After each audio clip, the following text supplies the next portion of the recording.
Então vamos lá, turma. Estamos falando de transações Bitcoin. Hoje eu quero tentar fechar um panorama geral da coisa para a gente ir para os específicos, tá? Então vamos lá. Estamos falando de... Cadê o meu mouse? Vocês veem meu mouse aqui? Ah, show de bola. Mas eu preciso olhar para trás, né? Tá. Então vamos lá. De longe, a parte mais importante do sistema, tá? No caso aqui, as transações, como eu estava falando, vou abrir mais detalhes hoje, mas a minha ideia ainda é fazer uma passada geral, tá? Depois a gente vai ver com muito detalhe cada uma das partes dessa coisa aqui. A transação vai ser parte de um pagamento. Lembra que eu estou usando essas duas palavras com sentidos diferentes, tá? Um pagamento, alguma coisa, tipo uma transação econômica mesmo aqui, que tem uma parte e uma contraparte. Né? Você dá alguma coisa e recebe outra coisa em troca. E a transação, uma estrutura de dados que vai constituir uma mensagem que uma das partes vai usar para fazer o pagamento. Tá? Então, no caso aqui, tem uma transação que a Alice está enviando para o Bob e o Bob está mandando as cenouras para eles. Tá? E a gente parou aqui na aula passada. Tá? A gente olhou e falou assim, tá, do ponto de vista contábil, lá na contabilidade, no final das contas, o que o pessoal vai fazer? Que é mais ou menos o que a gente vai fazer aqui também. Tá? Eles registram essas transações também, tá? Num sistema de créditos e débitos, e aí tem lá os termos técnicos da contabilidade, o que é o crédito, o que é o débito, as contas, conta de ativos e passivos. Lá. Não me interessa nenhum desses detalhes aqui. Para a gente vai entender uma transação dessa como sendo uma mensagem que tem entradas, e aí, repito, entradas são dinheiro que alguém está tentando gastar, que alguém está gastando, e essa transação tem saídas, que é dinheiro que alguém está recebendo. São valores que alguém está recebendo. Ok? Essas saídas aqui no sistema, no Bitcoin, elas só servem para uma finalidade. Elas só têm uma única função, tá? Que é servir como entradas de transações subsequentes. Só serve para isso. Tá? E efetivamente são essas saídas que são, entre aspas, as moedas no sistema. Então, nesse exemplo aqui, que eu estou mostrando para vocês, eu estou gastando, entre aspas, 4 moedas, tem 4 entradas. A gente vai ver hoje, inclusive. Cada uma dessas entradas faz referência a uma saída de alguma transação do passado. E eu estou criando 3 moedas novas. E cada uma delas aqui vai ter um novo dono, eventualmente. Tá? Que, em princípio, a gente vai ver também aqui, em princípio, eu não sei quem é o dono exatamente dessa coisa. Tá? Mas eu vou ter alguma informação nas entradas que fala assim, que o dono autoriza o uso daquelas moedas. Então, precisa ter alguma informação associada a cada uma daquelas entradas de autorização. E eu preciso ter, nas saídas, alguma forma de, entre aspas, autenticar quem é o novo dono. De dizer quem é o novo dono. Tudo bem? Então, guarda isso aí. Talvez isso aqui seja uma das coisas, os conceitos mais importantes da coisa. Porque tudo que a gente vai fazer é para fazer isso aqui funcionar. Tudo o que a gente vai fazer é para isso aqui funcionar. Beleza? Algumas regras que a gente vai seguir. Tá? Que a gente vai chamar eventualmente de regras de consenso, num seguinte sentido, que eu espero que fique mais claro ao longo do tempo. Tá? Todo mundo aqui precisa concordar com certas regras. Tá? Cada um aqui. Só que não tem ninguém, entre aspas, uma autoridade central, não tem uma lei falando assim, essas aqui são as regras. O dinheiro vai ser assim, as entradas têm que ser assadas. Não vai ter isso. Cada um de nós aqui segue a regra que quiser. Literalmente. Cada um aqui segue a regra que quiser. Tá? Você pode ir lá escrever seu próprio software com suas próprias regras. Você pode ir lá e baixar o software e mudar as regras. Cada um segue a regra que quiser. Tá?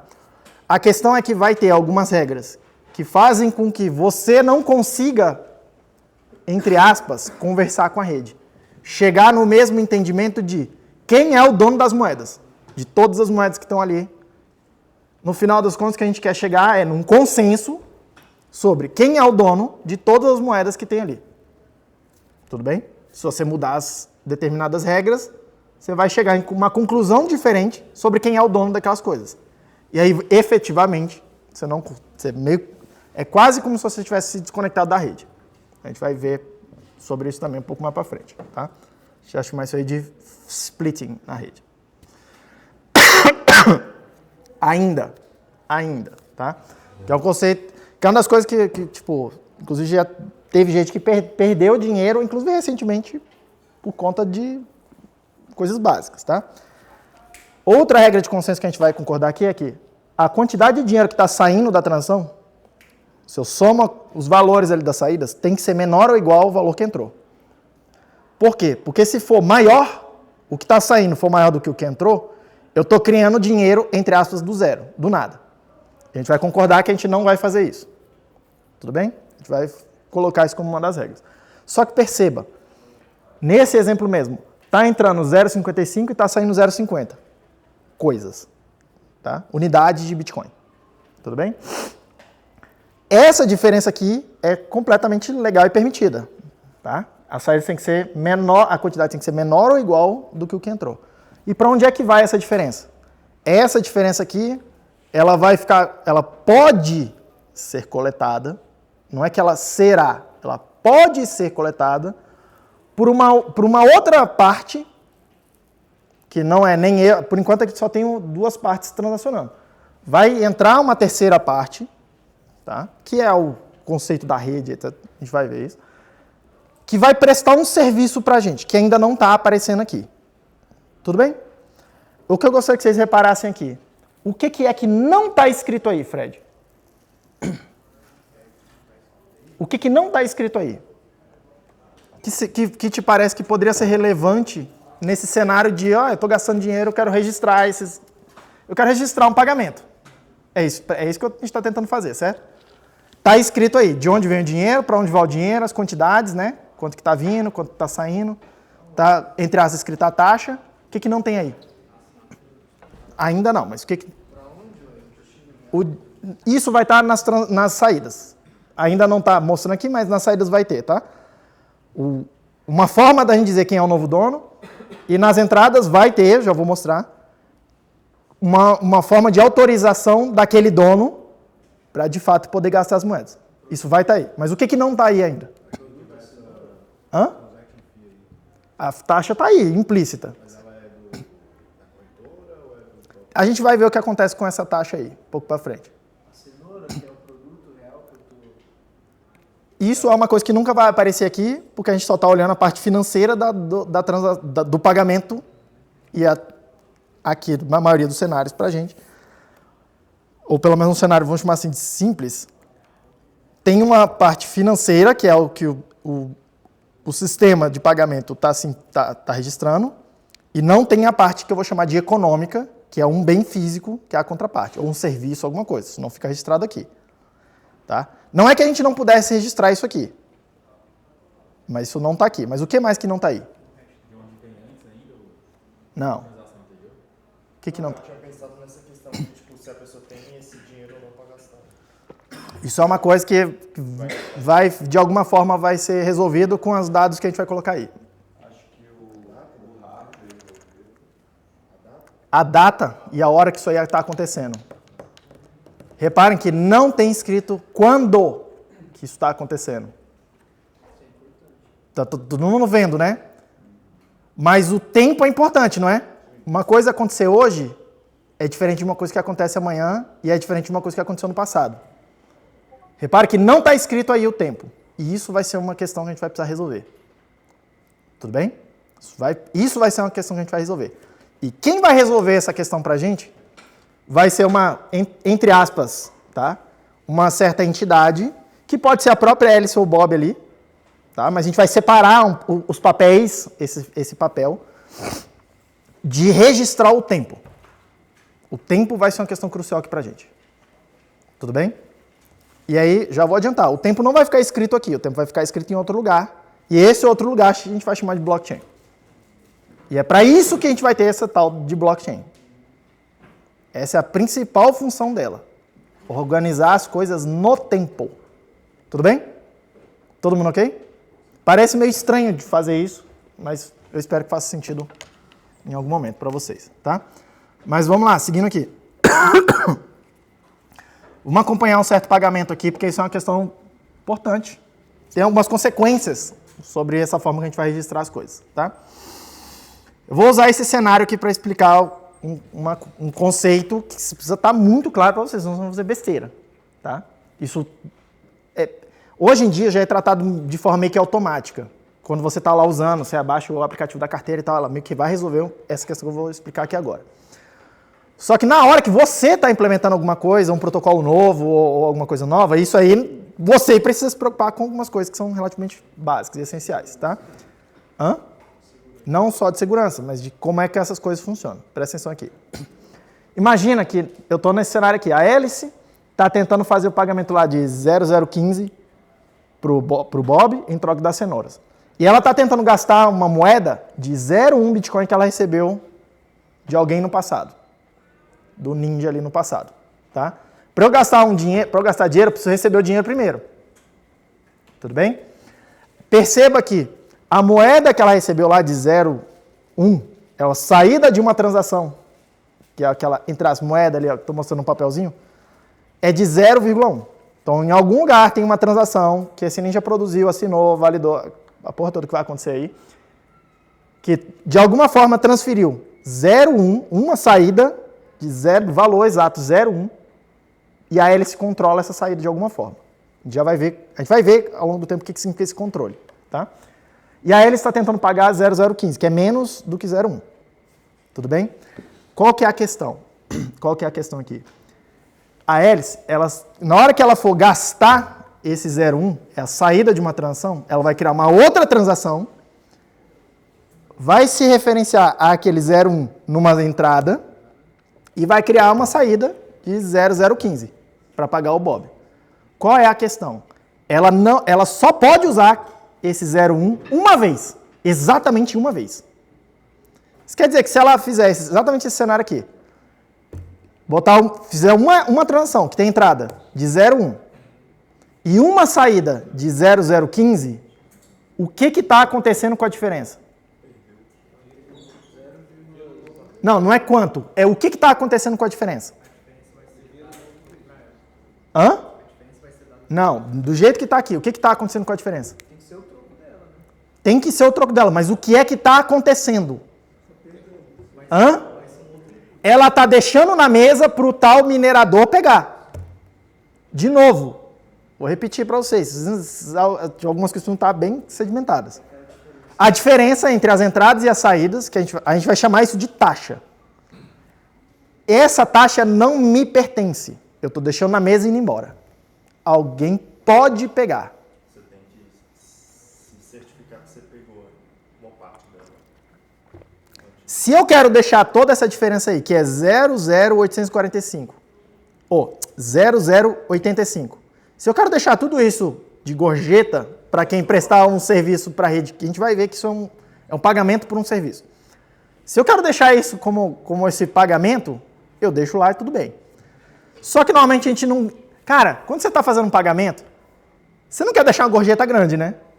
Você não deixa, sei lá, você está pagando... se você está fazendo um pagamento de 0,015, você não quer deixar uma gorjeta de 0,085, que é, sei lá, quantas vezes? 6, 7 vezes maior do que o tanto que você está pagando. Não é assim que você quer fazer, né? Você está pagando uma conta de R$100, você deixa 2, 3, 10, o 10% lá, você deixa R$10 lá para o garçom, para alguém, não é? Agora, se der uma conta de R$100, você deixa R$1.000 de gorjeta? Você paga os 100 e ainda bota mais 9, sei lá, R$1.000 de gorjeta? Não, né? Eu acho que nenhum de vocês faz isso. Se você quiser fazer, tudo bem, não, tudo bem? Faz pra mim. O garçom, faz pra mim. O garçom vai ficar super feliz, não é? Mas, repare, ninguém te impede de fazer isso. Mas normalmente não é o que a gente quer fazer, tá? Normalmente o que você quer é pegar um pouco de troco e eventualmente deixar um pouco de gorjeta, não é? Certo? Vocês concordam comigo? Como é que vai funcionar essa história do troco, então? Você mesmo tem que produzir o seu troco. Por quê? Na hora que você está gastando a moeda de 0,1, aquela moeda não vai poder ser usada de novo. O que vai poder ser usado? As saídas novas que você está produzindo naquela transação. Tá entendendo? Ele faz uma saída para você. Exatamente. Então, é extremamente comum a gente ir lá, olhar na blockchain, extremamente comum a gente ver transações que tem uma entrada e 2 saídas. Extremamente comum. Tem vários tipos de... Extremamente comum, tá? Você vê, tem uma entrada e duas saídas. O que provavelmente é aquilo? Alguém fazendo um pagamento para outra pessoa, é uma saída, e a outra saída é troco. Qual que saída que é para uma coisa e qual que saída que é o troco? Não sei. Pode ser a primeira, a segunda. Tudo bem? Não tem nenhuma regra específica. Todo mundo... E repare, tá? E repare. Quem tem que fazer isso é você que está montando a transação. Diga. Essa questão de eu gerar duas saídas, né? Tem a ver também com uma questão de segurança social, no sentido de eu consigo ver o que cada saída vai fazer? Aí é outra questão, tem uma questão de privacidade envolvida sim, e a gente vai ver questões envolvidas de privacidade. A gente vai ver mais detalhes e aí você vai vendo os problemas e coisas que a gente já foi resolvendo e problemas novos que foram aparecendo. É para isso que eu estou aqui. Tá? Mas tem sim questão de privacidade envolvida nisso aí. E se eu gastar exatamente o que eu recebo? Se você gastar exatamente o que recebeu, não tem troco, né? Aí você não precisa produzir uma segunda saída. Mas é produzido uma nova moeda? Como é que é? É produzido uma nova moeda? Vou repetir para vocês. Eu vou repetir isso provavelmente em todas as aulas. A saída de uma transação, enquanto ela não for gasta, ela é uma moeda. É aquilo que é a moeda. É uma saída de uma transação. E a saída de uma transação, o que é? É um campo numa estrutura de dados.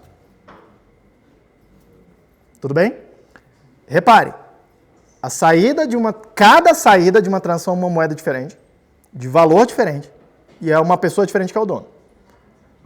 Na hora que você gasta aquela saída, não é que você apaga ela de algum lugar. Não vai apagar nada. Os dados não serão apagados em nenhum momento na coisa aqui. Tá? Só que uma das regras que a gente vai concordar é que você não pode gastar a mesma moeda duas vezes. Se você tem uma nota de 10 reais e você me usou para pagar, você não tem mais a moeda para pagar para o seu colega outra coisa, certo? A gente... Percebeu a coisa? Agora, repare que é um pouco diferente do que a gente está acostumado no comércio. Se eu estou te vendendo uma coisa de 5 reais, você me dá uma nota de 10, eu, que estou recebendo, produzo uma nota de 5, vou lá no meu caixa, pego uma notinha de 5 e te entrego, não é? Eu, que estou recebendo, produzo o troco e te dou. Tá vendo? Aqui não tem isso. Aqui, quem paga faz tudo. É como se você colocasse numa caixa, trancasse ela, aí do outro lado você pegasse as notas equivalentes e distribuísse. Isso aí. Coisa Aqui quem paga, aqui quem está pagando é a parte ativa do pagamento. Quem está recebendo não precisa fazer nada, em princípio. Repare, o Bob não está fazendo nada. Em relação a Bitcoin, o Bob não está fazendo nada. Ele só está esperando receber a mensagem. Vocês estão vendo? O pagamento tem uma parte ativa e tem uma parte passiva. Não é sempre assim. Vai ter pagamentos que a gente precisa colaborar. Tipo assim, precisa fazer, o Bob precisa fazer mais coisas. Tá? Mas isso vai ser para a gente criar, sei lá, aplicações, contratos mais complexos. Tudo bem? Para onde que vai Para onde que vai o quê? esse troco? Né? Esse troco, ele fica registrado na transação. Você já vai, só vai aceitando aqui por enquanto. Tudo bem? Todo mundo entendeu o que tem que acontecer, certo? Se você for lá olhar na blockchain do Bitcoin, o que você vai ver é um monte de bytes. No caso específico dessa transação aí, eu vou usar uma transação de verdade que está lá registrada na blockchain, tá?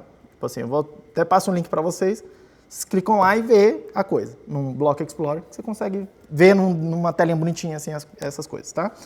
Mas o que o Bob está recebendo? O Bob está recebendo esses bytes aí. Esses bytes precisam... Aí é aquela coisa de computação, tá, pessoal? Isso aqui, lembra? Isso aqui é aula de computação. Isso aqui precisa ser parseado. Cada byte desse aí significa alguma coisa. A gente vai ver em detalhes o que significa cada um desses bytes aí, a ordem com que eles têm que aparecer, quantos bytes para cada coisa. Tá? Mas é isso aqui que vai estar passando de um lado para o outro. Tudo bem? Isso precisa ser decodificado. Eu vou decodificar aqui com vocês como JSON, porque é um pouco mais fácil de ver o que está acontecendo. Mas é isso aqui que está trafegando na rede, tá? É isso aqui, não tem JSON, não tem... É isso aí, ó, é tudo binário. Hã? É tudo binário aqui, ó, tá? Protocolo, é um protocolo binário, tá? Mas eu vou mostrar uma versão, vamos chamar assim, parseada, um pouco mais fácil da gente ver o que está acontecendo, tá? Aquela transação lá, ó, ela tem 4 campos, tá? 4 campos. Cadê o mouse? Não necessariamente nessa ordem, a gente vai ver essa questão da serialização. A serialização é como é que eu escrevo os bytes, em que ordem que eles têm que acontecer, tá? Mas eles têm um campo de versão, que nesse caso aqui é a versão 1. Esse campo de versão serve para mudar o que significa os dados que estão ali dentro. Tudo bem? É uma forma da gente conseguir fazer mudanças no protocolo sem quebrar a porra toda, tá? Esse lock time tem um campo que chama lock time, que está 0 aqui por enquanto. E a gente vai ver para que serve esse lock time. Ele serve para eu ter alguma certa semântica de tempo associada à transação. Repare que isso aqui não é para guardar o tempo, quando que aconteceu. Tá? Isso aqui vai servir para a gente para dizer quando que essa transação passa a ser válida. No tempo. É tipo colocar um cheque pré-datado. É tipo colocar um cheque pré-datado. Só que o pré-datado, ele era meio fake, né? Porque se fosse no banco, o banco te pagava antes da data. Era um pedido, né? Entendeu? Tá? Mas era meio fake essa coisa, tá? Aqui não, o pré-datado é hard enforced, né? Ele é tipo assim, se você tentar fazer alguma coisa com essa transação, se você tentar confirmar essa transação, tipo, vai ficar mais claro o que significa exatamente se confirmar, tá? Esse termo. Mas se você tentar confirmar essa transação antes do pré-datado que você colocar ali, que tem a ver com aquele lock time ali, a rede vai rejeitar a sua transação. Eu poderia fazer. Provavelmente pode, mas aí tem as regras de consciência, mas tipo, fazer 2 transações, uma com certo lock time depois, e eu já tá com o pagamento agora e com lock time depois com outro pagamento? Sim, e isso é mais ou menos. Eu acho que eu entendi o que você está falando. Você quer fazer 2 pagamentos, um com, entre aspas, com uma data. Que invalida o outro usando esses prazos, né? Você pode fazer isso. Isso aí, esse lock time é assim, a primeira grande aplicação desse negócio aí é a gente fazer o que a gente chama de Lightning Network, que é é um outro protocolo, tá? Que a gente vai ficar trocando as mesmas transações. Só que em vez de eu ficar fazendo, entre aspas, a confirmação dessas transações na blockchain do Bitcoin, que a gente vai ver, isso tem um custo, isso tem um tempo, tá? Isso tem um custo de verdade, assim, do mundo físico para acontecer. O que a gente faz? A gente fica trocando entre nós essas transações e nunca manda para a rede. Só que o que a gente está mandando entre nós é como se a gente, na Lightning, eu vou falar de Lightning lá no final do semestre, tá? Mas a ideia básica da Lightning imagine que eu e o Luca aqui vão abrir um canal de pagamentos, tá? O que a gente faz? Eu boto R$100 na mesa, você bota R$100 na mesa. Então eu tenho um canal que eu posso gastar R$100 na direção de mim para você, e você pode gastar R$100, vamos mudar, deixar assimétrico. Eu coloco R$100 na mesa e você não coloca nada. Tudo bem? Isso quer dizer que a gente tem um canal que eu posso te pagar até R$100 e você não pode me pagar nada. Tudo bem? Porque só eu botei dinheiro na mesa. Tá? Aí o que a gente faz? A gente fica trocando os recibos entre nós. O dinheiro está lá parado na mesa. A gente não vai mexer naquele dinheiro. Aí eu faço um recibo de R$10, falo assim, um recibo de R$10 e te entrego. Você concorda comigo que os R$100 está lá parado? Só que é como se eu tivesse agora R$90 de saldo, 90 dinheiro de saldo. Tem que parar de falar R$90, né?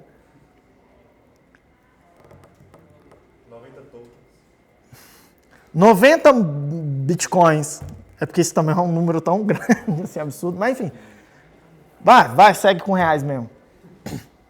Paciência. Depois que eu te dei esse recibo, a ideia é que eu tenho de saldo R$90 disponível, você tem R$10 disponível, tá? E tendo R$10, você pode fazer um pagamento de R$5 para mim. Você faz outro recibo de R$5 me pagando R$5, tá? Então o que a gente vai ficar trocando são esses recibos. Esses recibos são transações de Bitcoin válidas. Porque a gente não vai mandar para a rede, a gente vai ficar só trocando entre nós. Esses recibos são transações válidas de Bitcoin. Só que elas são construídas de tal forma que a gente tem aquela transação, aquela hora que eu coloquei os R$100 na mesa, a gente precisa assinar, nós dois juntos, uma transação, cada um, que permite sacar todo aqueles R$100. Sacar tudo. Só que aquilo só é válido no futuro. Tem um pré-datado. E a gente vai fazendo esses recibozinhos com lock time menor, tá? E aí isso tudo é construído de tal forma que, se você tentar me sacanear, porque, por exemplo, eu assinei para você uma transação te dando R$10. Depois, você assinou uma transação para mim me dando R$5. Então, teoricamente, você só tem 5. Só que você tem na sua mão uma transação assinada minha te dando R$10. Se você pegar isso e transferir e propagar na rede, a rede vai te dar R$10, entre aspas. E eu vou perder esses R$5. Percebeu o problema? Tá? E aí o que a gente faz, então, para não ter esse problema? Aquela transação lá que saca a grana toda, ela me permite, se eu detectar que você tentou fazer isso aí, propagou alguma coisa na rede, eu pego aquela transação inicial, transmito na rede e pego a porra toda para mim. E vice-versa. Então, entendeu? Você consegue punir a pessoa... É o que vai além da regra de consenso. É uma outra questão de um outro protocolo. Percebeu? Só que ela usa os mecanismos básicos deste protocolo aqui. Esse lock time é essencial para várias aplicações interessantes hoje. E ele já está presente desde o início? Esse lock time sim, mas ele tinha uma semântica um pouco diferente. E tinha outro problema que a gente vai falar um pouco mais para frente de maleabilidade, que era um problema seríssimo, que a gente vai ver com mais detalhe um pouco mais para frente, o que exatamente significa isso, que foi resolvido num upgrade bem mais recente, em 2017. Nesse exemplo aí, na permissão, a pessoa pode pegar toda a ficha da mesa? Tipo, sim. Pega toda a pega a porra toda. Se é uma das partes tentar... pegar 100 se você ultrapassasse, por exemplo, nesse exemplo. Como é que é? O Luca, né, poderia... Se eu tentasse sacanear ele naquele exemplo lá, ele pegaria todos os R$100 que eu botei na mesa inicialmente. Se eu tentasse sacanear ele, entendeu? Mas ele já não tinha 10, então ele pegaria 90. Não, ele pega tudo. Se o cara, ele, assim, é feito de tal forma, vamos lá, guarda isso para depois, tô deixando um aquecimento da coisa, tá? O que eu quero mostrar para vocês aqui, isso aqui parece muito simples, mas dá margem a assim, coisas muito sofisticadas a partir daqui, tá? Que a gente vai chamar de segundas camadas, tudo bem? Tá? Mas no exemplo da Lightning, é tudo feito de tal forma, as transações são construídas de tal forma que, se uma das partes envolvidas o canal de pagamento é sempre entre duas partes. Se uma das partes tentar sacanear a outra, tentar fraudar a outra, aquela que está sendo fraudada, ela tem um tempo, tá? Ela tem um tempo que ela consegue agir e sacar tudo. E aí ela penaliza a outra parte. Só que se esse tempo passar, e ela deixou passar, aí perdeu o Playboy, entendeu? Isso é um problema também. Por quê? Imagina que, sei lá, esse tempo que você tem é um dia. Quanto maior esse tempo, mais problemática fica a Lightning, porque é mais difícil, assim, mais eu fico preso meu dinheiro está preso ali, eu não consigo resgatar ele, fica muito tempo. Se a outra parte sumir, demora muito tempo para eu conseguir pegar meu dinheiro de volta. Então a gente quer um tempo relativamente curto. Só que se for relativamente curto, o que acontece? Imagina que seja um dia. Aí o Luca está tentando me sacanear. Só que eu estou viajando, fiquei sem internet o dia inteiro. Já era. Eu vou perder o prazo. Entendeu o problema? Tá? E aí, assim, isso é um problema na Lightning, eu tenho propostas que estão sendo implementadas de provedores de serviço, de outras coisas que a gente chama de watchtowers, que é uma coisa, tipo um servidor que você coloca para ficar vigiando o canal para você. Entendeu? Aí, enfim, pergunta. Se não tentar me sacanear, eu posso pegar os R$100. Você pode fechar o canal de Lightning sozinho, sem pegar tudo. Você pode fechar com o balanço correto de cada parte, tá? Só que isso é mais caro do que se vocês colaborarem para fechar o canal. A gente vai falar de Lightning bem mais lá no final. Todo mundo bem? Segue o baile aqui. Então tem o número de versão, tem um lock time, que é para a gente fazer essas... validar ou invalidar uma transação no tempo, tá? Tem um vetor de entradas, que são as entradas, né? São as moedas que eu estou tentando gastar. Tem um vetor de saídas, que são as moedas que eu estou criando e elas são dinheiro que alguém está recebendo. Tudo bem? Nas saídas, aqui nesse exemplo, ó, tem duas saídas, tá? É aquele exemplo, tem uma entrada e duas saídas, dá eles. Cada saída tem o valor que está sendo pago e um certo script. Se você for olhar aqui, ó, parece... A ideia é que parece um assembly, um programa de computador escrito em assembly. A gente vai ver hoje, inclusive, em parte como é que isso funciona. Tá? Esse script pubkey aqui, às vezes eu vou chamar ele de locking script, um script de travamento. Tá? É ele que determina, é isso que está escrito aí que determina quem é o dono dessa coisa, dessa moeda nova. Cada uma das saídas ali. Aí já vai ver como é que funciona isso. Tá? É isso aí que vai determinar. Então repare, eu não coloco o nome de alguém, eu não coloco o número da conta, eu não coloco a chave pública de alguém. Tem uma chave pública aqui. Tem uma chave pública ali. Aliás, tem o hash de uma chave pública. A gente já vai ver a coisa. Tem alguma coisa a ver com uma chave pública. Mas tem, na verdade, um programa de computador colocado ali. Tudo bem? E de certa forma, isso aqui é uma forma de contrato inteligente, tá? De smart contract. O pessoal não gosta muito de chamar os contratos Bitcoin de smart contracts, porque a linguagem de programação que é definida no sistema para criar esses scripts aqui, tá? Ela é uma linguagem que não é Turing completa, né? Ela não faz todo tipo de computação. Ela não faz computação arbitrária. Tá? Aí tem uma discussão, deveria ser assim, não deveria ser assim, por que é assim, por que não é assim, tá? Por que não é Turing completo? Porque é um ataque muito trivial de fazer, você fazer um loop infinito, e aí, na hora que você receber a transação, você fica no loop infinito tentando validar, né? Você nunca termina de executar aquele programa ali. Enquanto você não terminar de executar o programa, você não consegue decidir se aquilo é válido ou inválido. Aí é um ataque trivial, tá vendo? De negação de serviço. Trivial de fazer. Então, isso é uma das coisas que não vai ter nessa linguagem, não vai ter loops. Você só consegue avançar a computação para frente, step forward, né? Você não consegue voltar na computação. Só que isso é um problema também, tá? Tipo assim, isso é um problema. Uma coisa que eles usam o tempo todo aí para fazer programa é fazer o loop, né? Eu gostaria de rodar isso aqui tantas vezes quantas necessárias para até tal coisa ser verdadeira. Você não consegue fazer isso aqui. Você consegue fazer. Executa tal coisa 10 vezes. Executa tal coisa 100 vezes.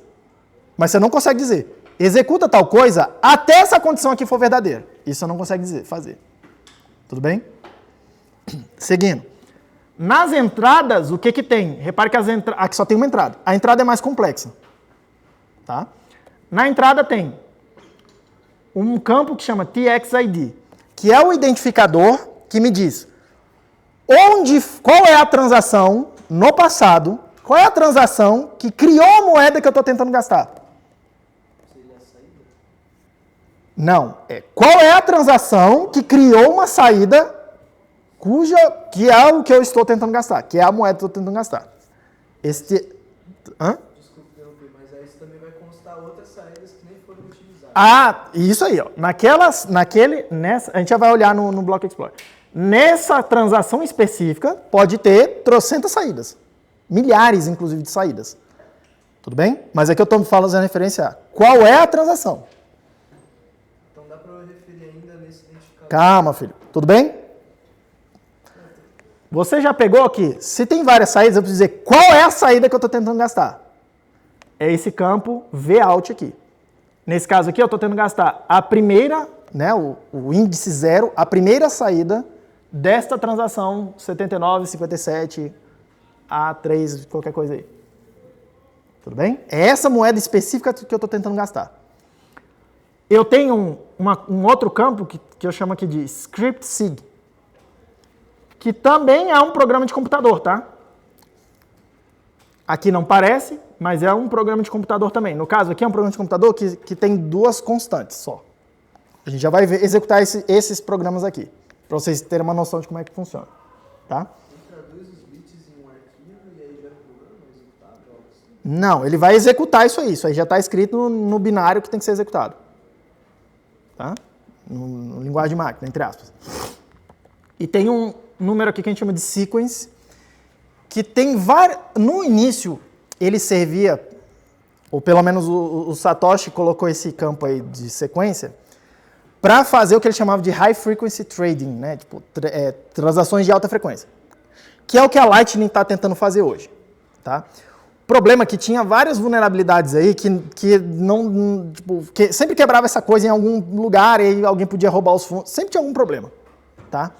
E aí esse sequence nunca foi utilizado, na verdade, para nada. Ficou lá porque se a gente tirar um campo desse aqui, as transações passam a ser inválidas para os nós antigos.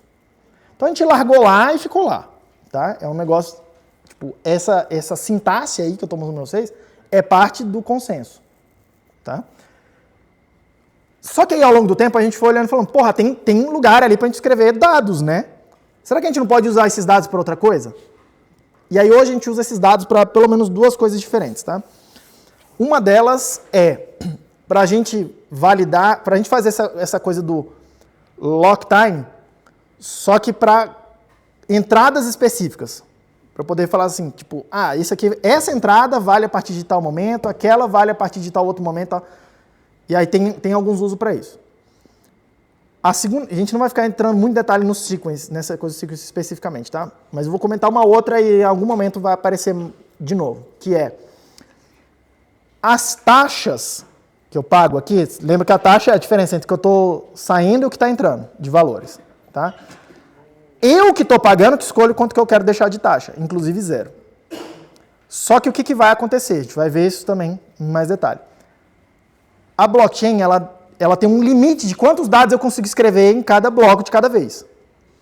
Tá? Eu tenho um limite, eu tenho um máximo de bytes que eu posso botar lá. O que acontece? No momento que tem muitas transações, vocês viram lá, tem alguns bytes aí. Tá? Mas se forem milhares, milhões de transações, e eu tentar escrever isso aí, vai ter muito mais bytes de transações do que eu posso colocar numa página, num bloco. Tá? Então, o que vai acabar acontecendo? Vai ter uma competição entre as transações para entrar no bloco. Tudo bem? E aí, quem está prestando esse serviço de criar esses blocos, o tal minerador, eu não gosto muito desse nome, tá? Mas é o nome que todo mundo usa. Tá? Mas na hora que o tal minerador for escolher quais transações ele vai colocar no bloco, o que ele vai acabar fazendo? Já que ele pode escolher pegar a taxa, né? Ele vai tentar pegar e botar as transações que pagam mais taxa. Pô. E aí isso cria um mercado com relação a essas taxas. Se você está com mais pressa, você paga mais. Você aumenta a sua probabilidade de alguém ir lá e confirmar a sua transação, colocar no bloco. Tudo bem? Se você não tem tanta pressa, bota menos taxa. E espera. Beleza? Qual que é o problema que isso gera? Imagina que eu tô vendo a rede, inteira. Eu consigo estimar mais ou menos quanto de taxa que deve ser suficiente para eu entrar no próximo bloco. Por quê?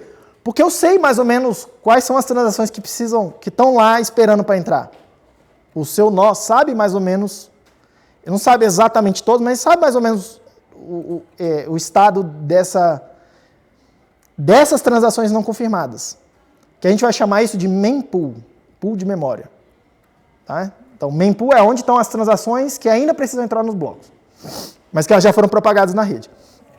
É só você olhar na mempool, você sabe mais ou menos quanto cabe nos blocos, você vai lá e olha, as que estão pagando mais taxa, até aqui mais ou menos deve entrar no próximo bloco. Aí você vê, tipo, a taxa está 10 satoshis por byte.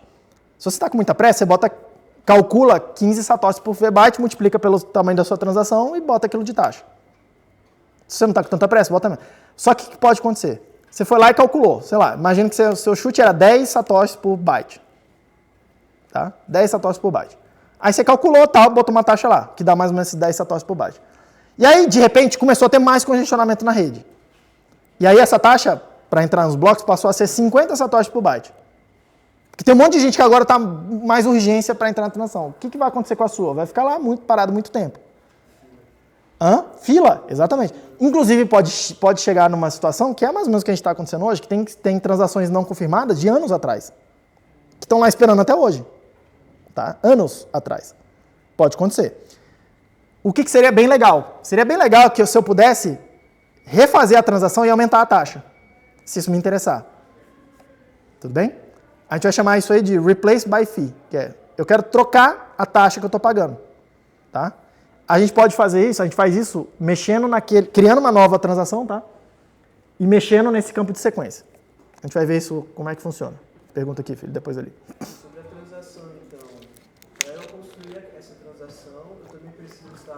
contato obviamente com a rede, mas eu tenho que anexar as outras entradas. Não, você vai escrever isso que está aí. Você vai escrever isso que está aí. A blockchain que vai casar com tudo, seria isso? Não é exatamente a blockchain. Quem está validando tem acesso a todas as transações do passado. A gente já vai ver por que e como. A gente ainda não apareceu esse problema aqui. Aqui a gente só tem a Alice e o Bob ainda. Um pagando para o outro. A gente ainda não tem uma rede. Lembra do cenário que a gente está lidando aqui. Eu estou fazendo pagamento da Alice para o Bob e não tem mais ninguém no sistema ainda. Já vai entrar uma terceira pessoa no sistema, uma quarta, né? Tem o Ninja aqui. Mas vai entrar mais uma pessoa no sistema e aí vai aparecer um problema que a gente precisa resolver e a rede resolve isso. A rede mais a blockchain resolve esse problema. Tudo bem? Tu ia perguntar ali, Felipe. Quando você diz que a gente vai encontrando problemas e vão sendo resolvidos, quer dizer que está resolvendo dentro do Bitcoin ou são criadas novas tecnologias? Alguns problemas são resolvidos por upgrade no protocolo, mudança no protocolo. Por exemplo, tem vários upgrades no protocolo que aconteceram, tá? Assim, um que a gente vai ver com bastante detalhe, porque ele meio que mudou o paradigma das transações aqui. Mudou muito isso aqui. Foi criado já quase que não é o mesmo de hoje. Não, isso também não é verdade. As mudanças, elas... No Bitcoin tem um ethos de a gente fazer o seguinte. Se eu introduzir uma mudança, eu não posso obrigar ninguém a mudar. De novo, você tem autonomia e soberania para decidir as regras que você vai seguir. Se todo mundo resolve fazer uma nova regra, você não é obrigado a seguir a nova regra. Só que a gente existe um certo ethos no Bitcoin de, se a gente mudar a regra, vamos fazer de tal forma que quem não quiser implementar a nova regra, continua conseguindo participar da mesma rede. Entendeu? A gente vai chamar isso de soft fork. Um fork light.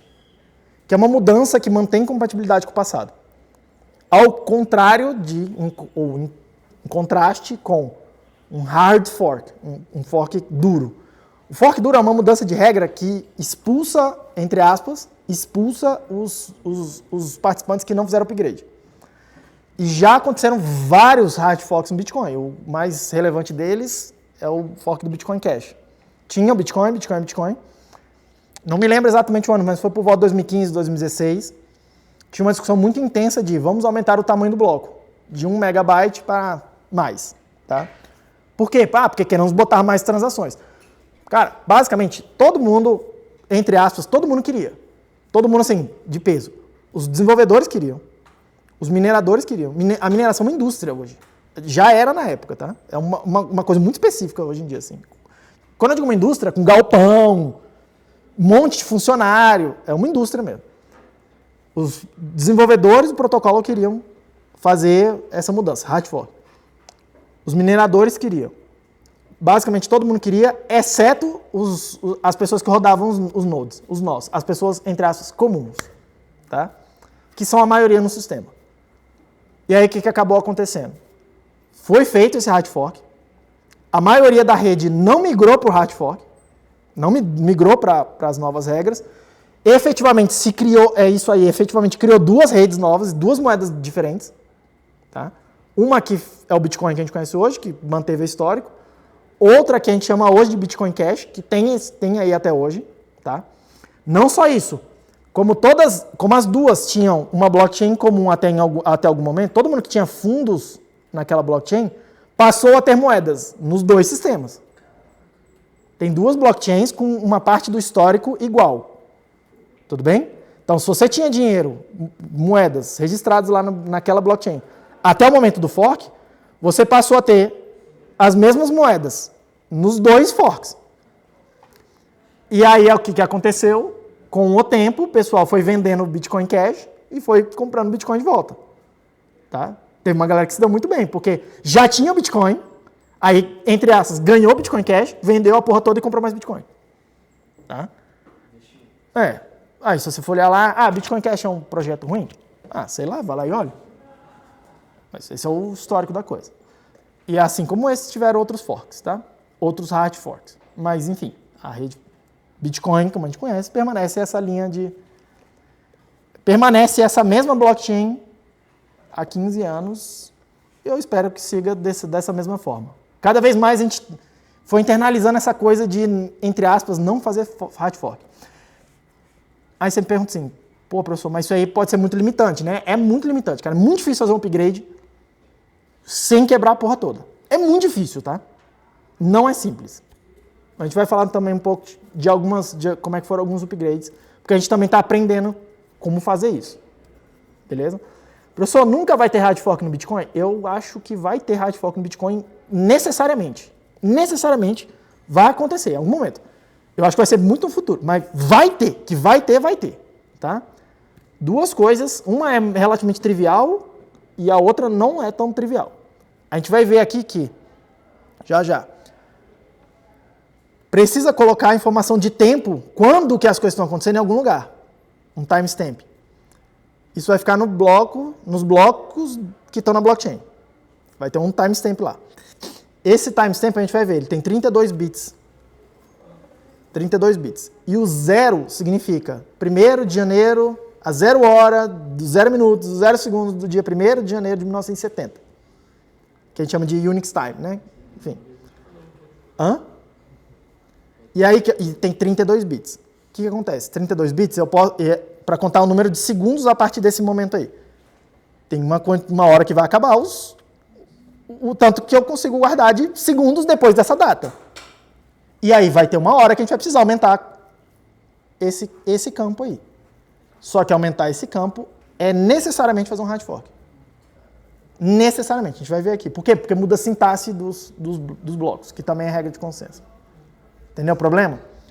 Provavelmente a gente vai quando estiver chegando mais perto desse momento, provavelmente vai ser um consenso de todo mundo de falar assim, cara, a gente tem que fazer isso, porque o problema de não fazer é muito maior. Tá? Vai dar muito mais problema. Outra coisa, está começando a ter uma discussão mais séria, é de trocar as assinaturas, os esquemas de criptografia para esquemas são quantum resistant, né? Resistentes à computação quântica.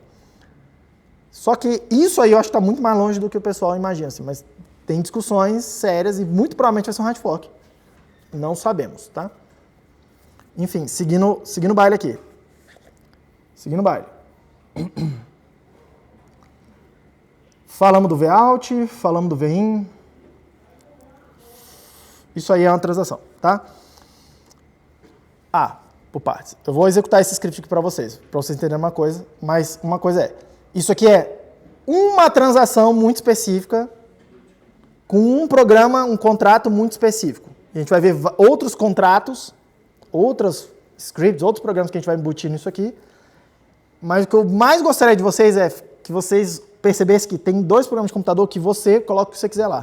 Tem uma linguagem de programação e isso aqui é uma forma de programar o dinheiro. E isso daqui é uma coisa... Isso daqui talvez seja uma das coisas mais revolucionárias do sistema. Tudo bem? Pergunta, filho. Eu queria levantar uma questão, mas em relação à moeda do que a gente discutiu lá atrás, levando para a história do dinheiro. Então, o Bitcoin, no início, alguém traduziu algum tipo de coisa, porque ao mesmo tempo que eu acho, no Bitcoin você não tem que estar resolvendo esse problema da impressão, que a gente tinha discutido. Mas então é mensurável? O quê? A quantidade de Bitcoins que existe? Sim, vai ter uma regra que a gente vai falar já assim, um pouco já adiante, da necessidade de validar essas transações, né? De criar os blocos, tá? De criar o timestamp das transações. Calma. E aí a gente vai ver que isso aí vai ter um mecanismo muito específico que a gente vai chamar de prova de trabalho, e essa prova de trabalho é remunerada. Se você executar esse serviço para a rede, porque você não está fazendo para você só, você está fazendo para todo mundo. Se você executar esse serviço para a rede te remunera. Como? Com as taxas, mais uma recompensa que são novas moedas que vão ser criadas só para você. Tudo bem? Aliás, quando eu falo isso, não é o que está acontecendo. Não é que novas moedas vão ser criadas e alguém vai te dar. Não é assim. A rede vai aceitar que você crie novas moedas e dê para alguém, inclusive para você mesmo. Pegou a diferença semântica da coisa? Mas aí você tá Não é como você presta um serviço e pra mim, eu vou lá e te pago. Não. Você presta um serviço e aí, você nesse bolo aí, você cria dinheirinho novo. É uma recompensa. Você cria dinheirinho novo lá.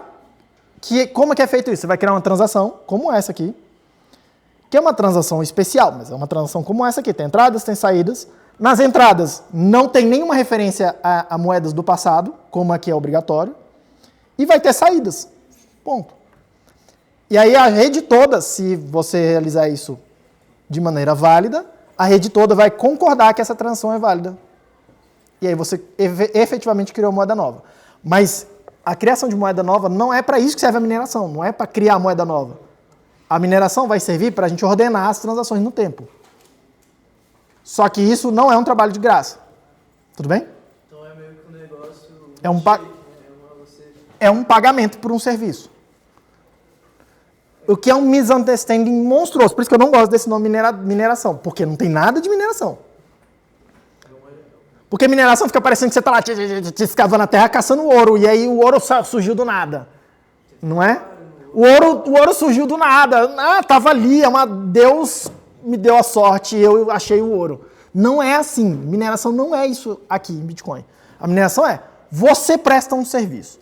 Depois que o seu serviço está prestado, você recebe uma recompensa. Porque eu acho que talvez mineração seja no sentido mais literal da palavra, né? Você minerar... Não, é porque o Satoshi, na hora que ele criou a regra de quanto que você vai receber de recompensa, ele criou uma regra e ele disse, eu vou colocar uma regra que se assemelha à quantidade de ouro que a gente minerou ao longo da história. A gente vai ver isso. Sim, com detalhe. Tudo bem? Vamos para frente. Como é que funcionam esses scripts aí? Pergunta, filho. Quando todos os bitcoins forem emitidos. Aproximadamente 2.140. Não pode ter um problema de... Como vai ser tudo por taxa, não pode ter um problema de ter as transações, não ter taxa que não vale a pena fazer, só transações grandes. Mas aí você também desconsidera, todo mundo que traz esse argumento de mas não pode dar problema porque se não tiver recompensa só vai ter as taxas para remunerar esse serviço. Sim, só vai ter as taxas. Na prática só vai ter as taxas muito antes, tá? Porque vai ser tão pouca recompensa que, na prática vai ser praticamente só taxa já muito antes do 2140. Muito antes. A gente já minerou muito mais de 90% dos bitcoins. Assim, já estão em circulação. Muito mais de 90%, tá? Então, quer dizer que no futuro vai ser praticamente taxa remunerando serviço? Sim. Mas aí pode ser que a taxa fique muito cara, mas aí eu considero que todo mundo que pensa nessa linha está desconsiderando que tem o valor econômico daquela moeda. Cada unidade monetária vai acabar precisando valer mais para compensar isso, entende? Se isso não acontecer, sim, pode ser que aconteça de a mineração não valer a pena economicamente. Não vale a pena eu gastar dinheiro fazendo aquilo. Quando eu digo gastar dinheiro, é gastar dinheiro de verdade. Não é eu ligar o meu computador e deixar lá ligado durante a noite. Não é disso que eu estou falando. Estou falando de gastar alguns milhões de dólares para ter um galpão, para ter uma fonte de energia. Quando eu digo uma fonte de energia, é tipo uma hidrelétrica específica para mim, uma usina solar grande só para mim, uma usina nuclear só para mim. Tá ligado que tem rig de mineração funcionando dentro de usina nuclear hoje em dia? Para quê? Para poder usar o excesso de energia que, entre aspas, ia ser, entre aspas, queimado, assim, tá? Porque usina nuclear não queima nada, né? Mas ela, eventualmente, produz mais energia e aí aquilo lá gera calor e esquenta a água. E é jogada fora a energia, tá? Num reator nuclear. Ele produz mais do que você consome dele, querendo ou não. Hoje em dia tem rig de mineração de Bitcoin operando dentro de usina nuclear, por aí pelo mundo. Por que isso, velho? Porra, isso aí aumenta a eficiência lá da usina, velho. Tá entendendo? É desse tipo de coisa que a gente está falando, tá? Isso aí tem um custo real, no mundo real. No mundo real. Tá? Isso aí não é de graça. Isso é caro no mundo real. Tudo bem? Se um dia o valor econômico das moedas aqui não for suficiente para as taxas compensarem, o que vai acontecer? As pessoas vão parar de fazer isso? Sim. É isso que vai acontecer. Ou pelo menos elas vão diminuir a quantidade de recursos que elas colocam nisso. Não é o que tem acontecido, pelo menos não agora, mas ninguém sabe do futuro. Tudo bem? Rapidão. Aí, porque isso aí começa a tocar em assuntos que estão fora do sistema, né? O Bitcoin aqui, a gente vai ver também. Tem uma taxa de inflação já pré-determinada. Tem um estoque máximo de moeda que vai ter, essa coisa toda e tal. Então, uma moeda que é deflacionária por projeto. Ao passo que a gente está comparando com dinheiro que é feito para inflacionar. O governo, no mundo inteiro, tem uma meta de inflação, gente. Não é uma meta de desinflação. Não é uma meta do dinheiro melhorar. O governo tem uma meta do dinheiro piorar. Para pensar nisso, velho. É a meta do governo piorar o dinheiro 4% ao ano aqui no Brasil. Mais ou menos. É a meta do governo. Aí você pode pensar assim, mas se não tivesse a meta, ia ser muito pior. Talvez, mas caralho, porque se a coisa... Se o governo... Enfim. Aí tá gravando, não tem problema não. Mas assim, aí é a minha fúria ANCAP. Mas eu não tô aqui para doutrinar ninguém. Eu não tô dizendo que vocês têm que concordar comigo. Tipo, tá? Tô aqui para explicar como é que é o protocolo. Mas, na minha visão muito pessoal, ninguém precisa concordar comigo. De novo, vou repetir, tá? Se a parada é feita para guardar o valor do meu dinheiro, eu gostaria que a meta de inflação fosse 0. Essa é a meta. 0 inflação. 0 inflação. No mínimo, 0. 0. Travado em 0. É o governo que controla isso, cara. Aí por que ele bota 4? Porque... É aceitável pela população. Porque tem mais alguma coisa que a gente não está vendo. Aqui no aula de economia, a gente eventualmente vai acabar tocando sobre isso, vocês vão me perguntar mais coisas sobre inflação e eu vou querendo ir para frente e vou ter que falar de inflação.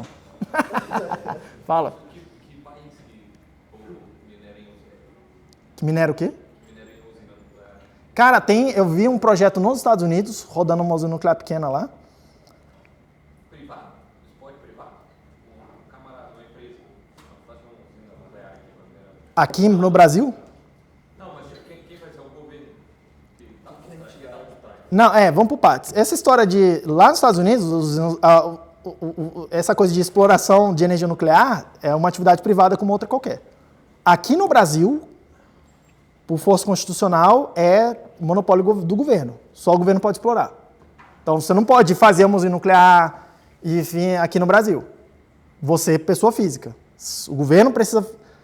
É porque o governo também não faz nada diretamente. Ele contrata, tem licitação, tem uns rolês. É uma complicação do caramba, tá? Mas tem lugares e lugares. Aqui no Brasil a gente vai ver... velho, para pensar, velho. Quanto da energia no Brasil é produzido com energia nuclear? 0,5%? Eu não sei quanto, é menos de 1%. Assim.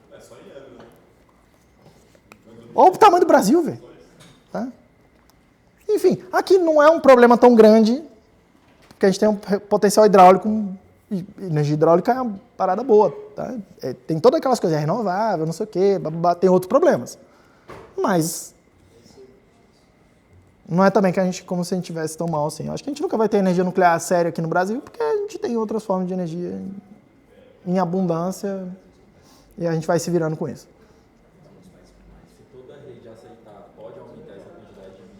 Se toda a rede aceitar, pode aumentar? Tudo pode mudar no protocolo. Tudo pode mudar no protocolo. Essa também é uma coisa assim que é muito falado por aí, a gente escuta muito, né? Tipo, porque o Bitcoin é imutável. As regras nunca podem ser mudadas. Cara, isso está longe de ser verdade. As regras do protocolo de consenso, inclusive, foram mudadas várias vezes ao longo do tempo aqui. Foram mudadas, não é tipo assim, a gente poderia mudar. Não, elas foram mudadas várias vezes. Tá? Só que sempre teve essa preocupação de não criar regras de forma a obrigar os nós a fazer o upgrade. A fazer o hard fork, entendeu? Isso aí é uma coisa que... Mas se todo mundo concordar, a gente vai fazer o hard fork e vai rolar. Tudo bem? Então existe um meio de comunicação também, na comunidade. O que mais existe é meio de comunicação na comunidade, cara. O que mais existe, se vocês não entenderam que isso aqui não é sobre tecnologia, é sobre pessoas, você precisa parar e precisa abrir um pouco os horizontes. Todo mundo bem? Vamos lá, segue o baile aqui então. Como é que funciona esse script? De maneira ainda resumida, a gente vai ver com mais detalhes e vai ver outros scripts também. Mas eu quero dar uma passada geral em pontos importantes. Lembra aqui, ó. Lembra lá na transação. Cada transação tem um script de travamento que está nas saídas da transação, tá? Que a gente chamou de script pubkey. Guarda esse nome porque eu vou ter que usar, tá? Script pubkey é o script que está na saída de uma transação e ele trava a transação. Tudo bem? Na entrada de outra transação, vai ter uma referência para aquele dinheiro que eu estou gastando, que tem um script, e eu vou colocar um script SIG, que é um script de destravamento. É um unlocking script. Ou vocês vão ver por aí em alguns outros termos chamando de redeem script. Tá? Mas vamos por partes. Então vamos lá. Nesse exemplo particular. O Ninja criou uma certa transação que tem esse identificador aqui. A gente vai ver como é que calcula, tudo isso aí, tá? Mas enfim, tem esse identificador. Isso parece um número de hash, né? Você já mais ou menos sabe o que é isso. Então, é um hash de alguma coisa, tá? Tem esse script aqui, lá na saída daquela transação, que ele fez, que está pagando a hélice. A hélice, na hora que ela foi pagar o Bob, ó, tem duas saídas aqui que a gente não está vendo. Ela colocou um outro script na transação dela, na entrada da transação dela. Essas duas coisas juntas vão formar um programa de computador, que precisa ser executado. Esses dois scripts aí juntos. Repare que esse aqui está na entrada da transação que a hélice criou. Essa parte de cima está na saída numa das saídas de outra transação anterior que o Ninja criou. Tudo bem? Estão em lugares diferentes. Não é na mesma transação. A entrada roda junto com a saída. Não é assim. Tudo bem? As entradas vão pegar e rodar junto com os scripts as saídas de outras transações do passado. Todo mundo pegou isso, né? Mas isso é específico ao indexo de uma das saídas. É, aquela saída específica que ela está tentando gastar, tem um script, na hora de validar a gente vai lá e pega o script e vai executar junto com o que está na entrada. Beleza? Tá todo mundo bem, né? Todo mundo na mesma página aqui, ó. Então vamos lá. Como é que vai ser a execução disso? A gente vai juntar as duas coisas e eu vou executar na ordem. Primeiro o unlocking script, que está na entrada da transação que a hélice está tentando fazer. E na sequência eu vou executar o locking script que o Ninja produziu. Tudo bem? A execução disso aqui é feita numa máquina abstrata. Imagina, pensa numa máquina virtual, que é baseada numa pilha. Então tem uma pilha, você vai colocando as coisas na pilha e vai operando em cima da pilha. Tá? É uma máquina bem simples, inclusive. Inclusive, provavelmente é por isso que o Satoshi fez assim, porque é bem simples de implementar isso aqui. Na pilha, você basicamente tem duas operações. Você pode pegar um dado e botar na pilha, ou você pode pegar um dado no topo da pilha, ou você pode pegar um dado que está no topo da pilha e tirar da pilha e fazer alguma coisa com aquilo. Tudo bem? Essa é a estrutura de dados básica. Então vamos executando aqui. A gente vai ver scripts com mais detalhes, tá? Então vamos lá. Nesse caso particular. Primeira instrução que tem ali é coloca um dado na pilha. Eu já traduzi um monte de numerozinho para o que eles vão significar aqui, para ficar um pouco mais fácil da gente ler, tá? Mas, repetindo, tem um monte de bytes e essa coisa opera com os bytes. Ele não sabe que aqueles bytes são uma assinatura ou uma pubkey e tal. Em princípio, não, tá? Então, vamos lá. Eu coloquei na pilha determinados bytes que vão ser a assinatura da hélice. Uma assinatura digital. A gente vai ver como é que produz a assinatura digital. É o próximo tópico, depois que eu encerrar essa introdução geral da coisa toda. A gente vai começar nessa coisa de criptografia, hashes, como é que a gente cria as assinaturas, Como é que a gente valida as assinaturas, a gente vai fazer isso, esse vai ser o primeiro passo, em detalhes. Mas vamos lá. Imagine que eles conseguem produzir essa coisa, que é uma assinatura digital. Antes de eu avançar, a assinatura digital é um número, entre aspas, um número, que você produz, e esse número ele pode ser validado da seguinte forma. Tem uma função que valida, que recebe 3 coisas. A assinatura, uma chave pública, que está ligada àquela assinatura, que é um número, entre aspas, um número, que está ligado com aquela assinatura, e uma mensagem que foi assinada. A mensagem que foi assinada. Você não assina um cheque em branco, você assina um cheque preenchido. Tá? Essa função pega essas 3 coisas e ela joga para mim, na saída ela faz verdadeiro ou falso. É válido ou inválido. Tudo bem? Quando ela fala para mim que é válido, quer dizer que aquela mensagem foi de fato assinada com a chave privada, que eu estou validando, não consigo ver. Foi de fato assinada pela chave privada, que está ligada unicamente com aquela chave pública. A gente vai ver exatamente como é que funciona esse processo. Tudo bem? E aí isso me permite ter certeza do quê? De que a pessoa que assinou conhece aquele segredo que é a chave privada. Não pode negar. Ela não pode negar que ela sabe aquilo. A gente vai ver como é que funciona isso. Mas é isso que a gente valida. É essa informação que eu recebo. Tá? E aqui, nesse sistema de criptografia assimétrica, né, de chave pública e privada que a gente vai usar aqui, o fato de eu saber a chave privada me permite também construir uma chave pública que, repare, eu uso a chave pública para validar a assinatura e é a partir dela que eu descubro que alguém sabia de fato um tal segredo.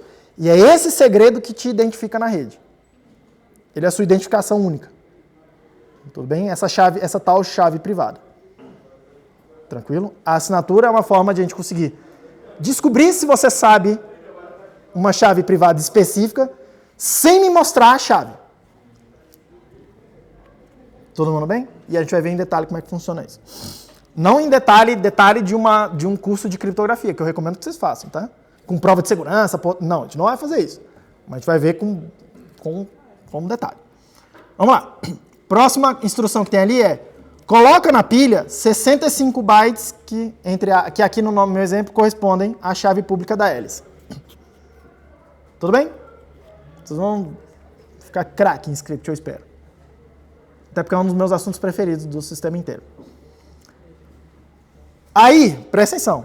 Acabou o unlocking script. Aquela parte de cima era o unlocking script que a hélice produziu. Tá? No sistema, como é feito hoje, aqui a gente tem uma pilha, tem o locking script lá que tem que ser executado ainda, e a gente para aqui e se pergunta: isso aqui invalidou a transação já? Porque isso aqui já poderia ter invalidado a transação, a gente vai ver também depois.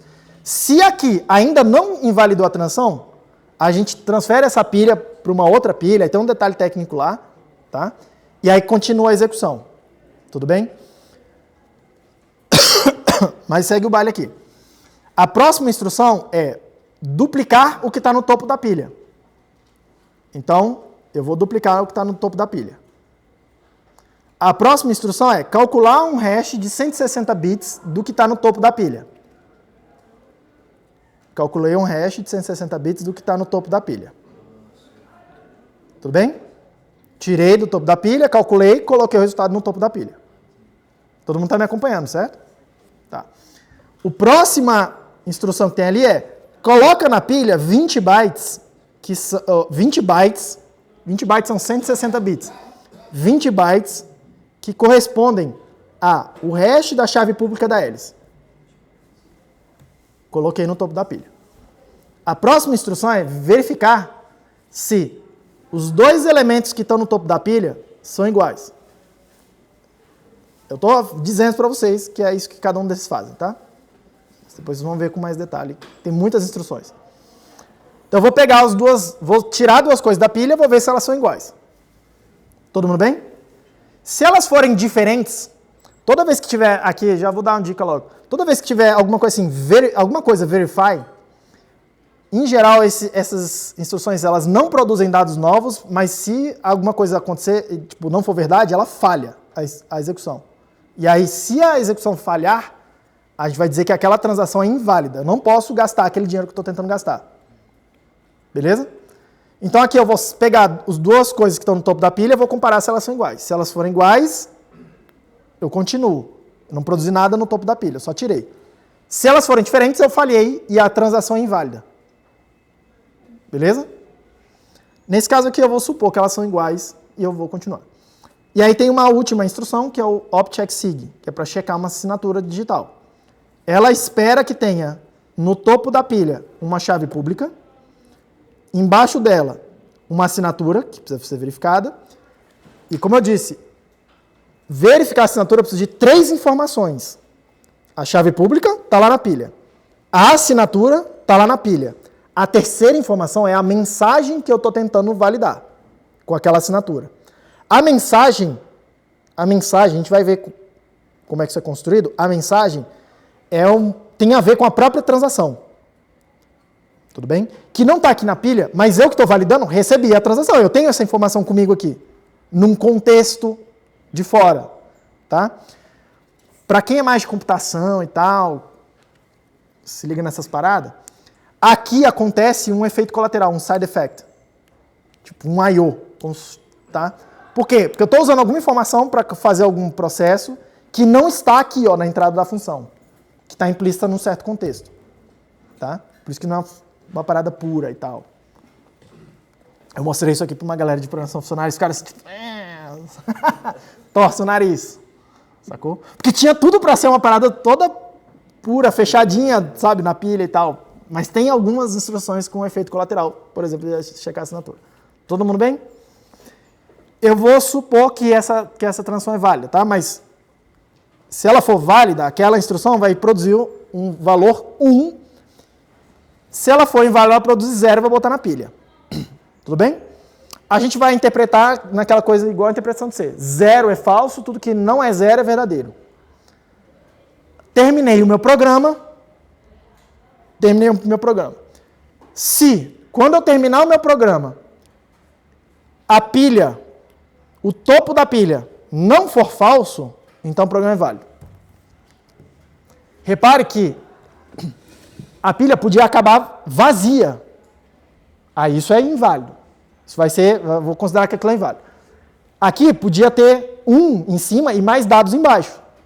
Isso é válido. Tudo bem? Não tem nenhum problema isso. Aqui podia ser 0 e ter outros dados embaixo. Aí isso vai ser considerado inválido, por quê? Porque deu 0 lá no topo da pilha, deu falso. Hã? Não é que não lê, você está validando um gasto de alguém, um pagamento. Ao invés de você precisar verificar todos aqueles passos, o check siga como se fosse uma instrução que já verificasse e colocasse. Isso, mas olha só, por que a gente passou por esse processo todo? Porque a cada etapa Alice, que estou tentando gastar o dinheiro, eu fui provando coisas entre essas para a rede para eu poder autenticar meu pagamento. Tá? Olha só, vamos dar uma olhadinha aqui, aproveitando que a gente tem tempo. Tá? Deixa eu voltar aqui. Eu gostaria que vocês reparassem nos dados que tem aqui. Não só nas instruções agora, nos dados. Tá? Tem uma chave... o hash da chave pública da hélice que o Ninja escreveu em algum lugar. O que aconteceu aqui? O Ninja foi pagar para a hélice. O Ninja produz isso aqui sozinho, tá? Em princípio sozinho, essa parte de baixo aqui. Em princípio sozinho. Mas olha só, ele precisa dessa informação que ele não consegue produzir sozinho. Porque ele não sabe achar, em princípio, ele não sabe a chave pública da hélice. Ele tem que ir lá e perguntar para eles. Ou ele tem que ir lá em algum banco de dados, em algum lugar, consultar no site, sei lá, algum lugar, e pegar essa chave pública. Tá? A forma mais comum de acontecer isso aqui é, liga para a hélice, manda um zap, e fala assim, hélice, me dá o hash da sua chave pública para eu poder fazer o pagamento. Então reparem que eles têm que colaborar. Estão vendo que eles têm que colaborar? Qual é a colaboração que tem que acontecer? É mínima do lado da hélice, que está recebendo o pagamento, que recebeu esse pagamento do Ninja no passado. Ela só precisa dar para o Ninja o hash da chave pública, essa informação. Tudo bem? Mas ela não precisa fazer mais nada, ela não precisa assinar, não precisa fazer nada para receber. Na hora que ela vai gastar, ela precisa provar, aqui nesse caso específico, duas coisas. Primeiro, ela precisa provar, repara que aqui ó, na parte de baixo, não tem a chave pública dela. Ela precisa primeiro provar que ela sabe qual é a chave pública que produziu esse hash que está aqui. Que é, teoricamente, tem que ser o mesmo que ela tem lá. Aí tem uma questão de colisão, né? A gente vai partir do pressuposto que a função de hash que foi usada aqui é resistente à colisão. Quer dizer o seguinte, se eu te der um hash específico, você não consegue produzir Perdão. Não consigo gerar uma saída. Se eu tenho uma entrada X, um dado X, você produzir um hash específico, um número específico, a gente vai supor que você não consegue produzir outro número Y, diferente de X, que gera o mesmo hash. Isso é resistência à colisão, a gente vai ver também. Isso aí é já da propriedade do hash. Do hash criptográfico. Outra coisa que a gente vai supor é que o hash é resistente a ataque de pré-imagem, que quer dizer o seguinte, pré-imagem é a entrada do hash. A informação que você entrega para a função de hash para calcular o hash. O que a gente vai supor também? Que se eu te der o hash, você não consegue calcular a entrada específica que produz aquele hash. Tendo a saída, o hash, entendeu? Pergunta. Por exemplo, sei lá, um banco de dados de um monte de Chaves públicas. chaves públicas, fizeram hash de todas elas e... Tudo bem. Você pode ir lá e consultar, por exemplo. Aí, por exemplo, eu posso pegar, meio que fazer a ponte, beleza. Se eu tenho essa hash key, então eu tenho essa pública. Então, eu vou dizer, não, mas eu preciso do signature também. Depois vai ser validado com a assinatura. Então, você gerou uma hash com base na minha chave pública, por exemplo. Ou você mesmo, eu estou pagando para você, você já me dá esse hash. Eu O não... que você quer dizer com essa segunda propriedade é, se eu gerar uma hash com essa mesma chave pública, eu não vou chegar no mesmo hash. Não. O que eu quero dizer é o seguinte. Senão, A gente vai ver na aula que vem essa questão de hashes, essas propriedades. Mas duas propriedades essenciais aqui para a gente serão, primeiro, resistência à colisão, que quer dizer o seguinte. Eu tenho um X, um número X, e eu vou calcular o hash do X. Aí eu vou chamar de H. Resistência à colisão quer dizer que eu sei o X e o H. Eu sei a entrada e a saída, perceba, da função de hash. Eu sei a função de hash também.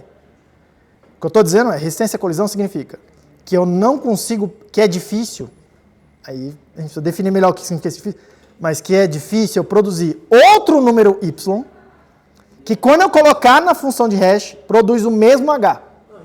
Isso é resistência à colisão. Tá? Resistência à pré-imagem é outro cenário, quer dizer o seguinte, eu sei qual é a função de hash, eu sei qual é o H que saiu do hash, mas eu não sei qual é o X que entrou. Entendeu? Eu sei qual é a função, eu sei qual é a saída da função, mas eu não sei qual foi o dado que entrou para produzir aquela saída.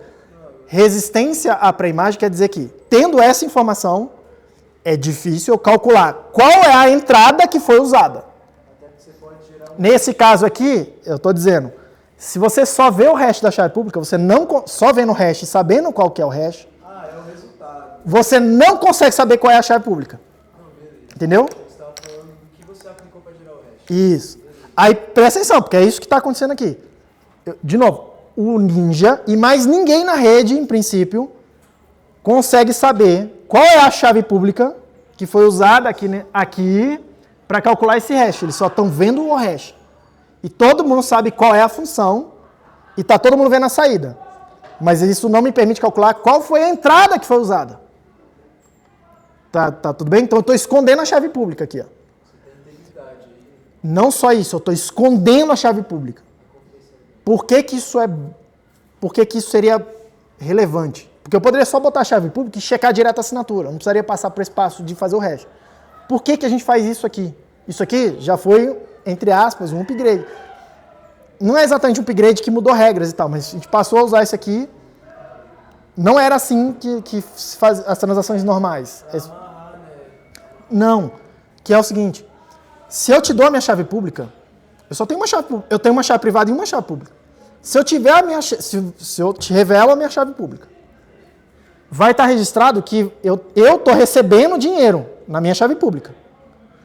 Se eu receber, sei lá, 100 transações, todas com a minha chave pública, todo mundo está vendo que eu estou recebendo aquelas 100 transações. Ninguém sabe quem sou eu ainda.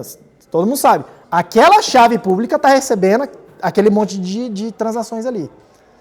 Se qualquer uma delas ali, alguém descobre que sou eu, por exemplo, eu fui numa corretora de trocar Bitcoin por reais. A corretora aqui no Brasil é obrigada a falar para o governo, recebi do fulaninho tantos Bitcoins nessa transação, nessa chave, e ele trocou por tantos reais. Ele é obrigado a dizer isso. Entendeu? Aí quer dizer que alguém descobriu quem é o dono daquela chave pública. Só que descobriu que, não só isso, descobriu que todas as transações aquelas ali, descobriu o dono de todas aquelas. Aí o que a gente olhou e falou? Pô, isso aqui é um problema de privacidade fudido, né? Percebe a questão? Bitcoin é muito difícil de fazer privacidade. É muito difícil esconder as coisas, cara. As pessoas acham que tem anonimato. Cara, é muito difícil. É muito mais fácil você achar coisas analisando o blockchain do Bitcoin, quem está fazendo besteira, do que quando está fazendo com reais. Véio. É muito mais fácil aqui, tá tudo aqui. Aqui é muito mais aberto e transparente. Tudo bem? Aí o que a gente olhou, só que aqui tem outro problema, presta atenção. Imagina que a minha chave pública está por aí, eu não me importo que as pessoas saibam quem sou eu e quanto dinheiro eu estou recebendo. Mas é porque tem outro problema específico, que é, a gente vai ver isso para frente. Calma, a gente vai ver que, tem uma figurinha ali já. Deixa eu ir para ela. A gente vai ver o seguinte. A chave pública é criada a partir da chave privada por uma operação que a gente considera que é uma operação de mão única, que a gente não consegue inverter. Que nem o hash. É diferente do hash, mas tem essa propriedade também, que é, se eu te der a chave pública, você não consegue calcular minha chave privada. A gente acredita que isso é verdade, tá? Isso é uma hipótese do modelo de segurança. Se eu tiver a chave privada, é fácil calcular a pública. Mas se eu te der a pública, não é fácil calcular a privada.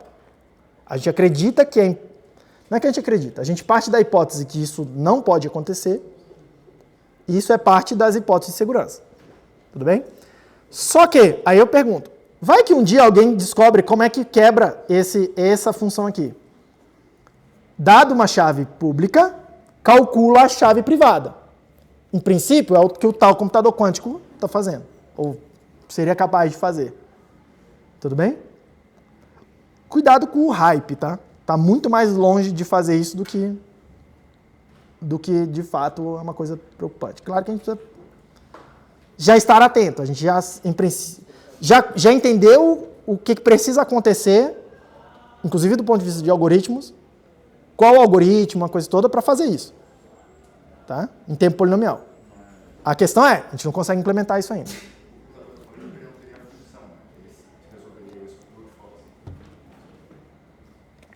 Não é bem assim nessa história de brute force, não. Hoje a gente pode fazer brute force ainda já, né? Só que a gente faz uma chave tão grande que o espaço de busca é tão grande que é inviável. Tá? Na mesma semana que saiu o resultado do chinês lá e conseguiu fazer, saiu fez outro algoritmo resistente à computação quântica. Já tem algoritmo então, de assinatura, de chave privada resistente.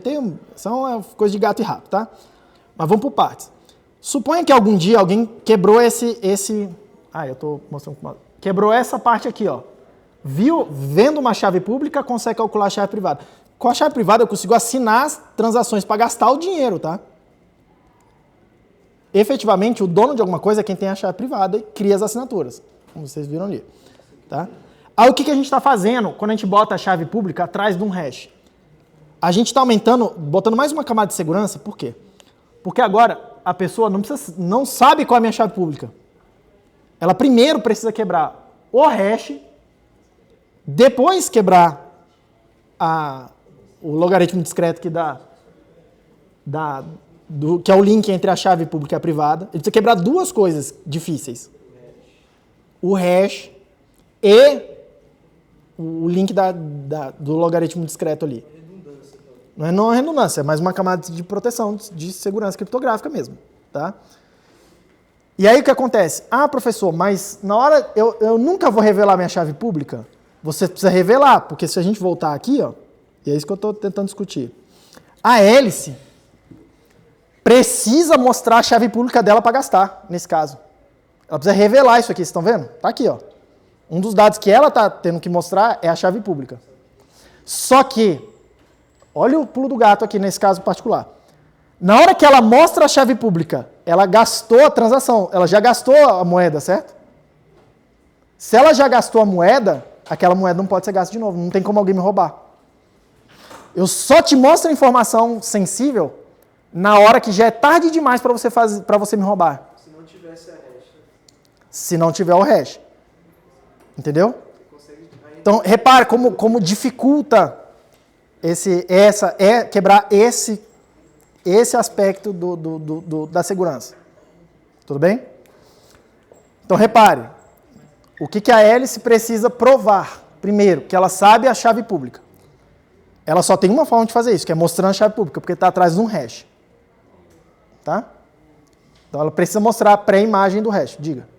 O ninja não precisa mostrar a chave dele. Oi? O ninja não precisa. Tem a chave do ninja aqui em algum lugar? Ele já fez a transação. Onde que ele precisa mostrar os dados dele? Ele vai mandar para eles. Quando ele vai mandar, ele não precisa. Ele precisa mostrar os dados dele quando ele está tentando gastar alguma moeda. Na transação que ele construiu essa parte de baixo, isso aqui está numa saída.